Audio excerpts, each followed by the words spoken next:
ایران مومنت تیویه. من شیوا هستم.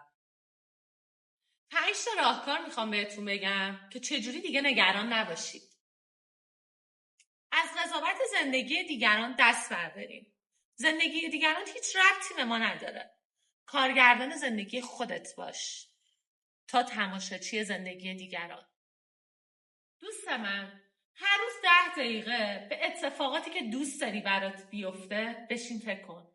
ببین دوست داری چه اتفاقاتی تو زندگیت بیفته. اونو تصویر سازی کن تا ذهنت آماده و مثبت بشه. شکست، غم از دست دادن و تجربه های بد برای همه ما اتفاق میفته. پس بهتره باهوش بشی و زندگیتو بسازی. از اتفاقای بدی که برای دوستات و آشناهات میفته درس بگیر. ولی دلیل نمیشه که تو از این اتفاق بترسی. اصلا شاید این اتفاق برای تو نیفته. اگر با معیارهای دیگران زندگی کنید و فکر راضی کردن دیگران باشید، هیچ موقع خوشبختی رو نمیبینید و استعدادهاتون رو به گور میبرید. قبل از ما زندگی بوده، بعد از ما هم زندگی هست و به دنیا آمدن ما دست خودمون نبوده.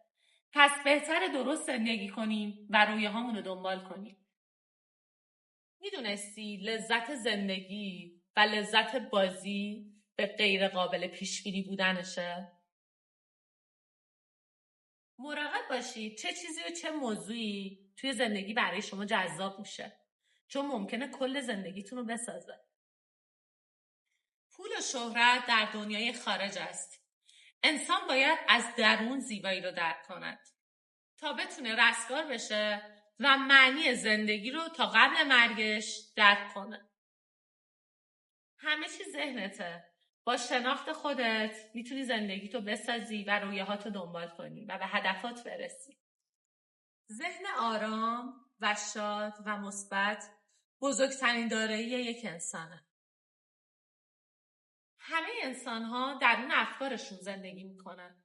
پس مراقب باشید با کی حرف میزنید، با کی میشینید، با کی پا میشید. چی کار میکنید تو زندگیتون تا بتونید بهشت و جهنم زندگیتون رو تشخیص بدید.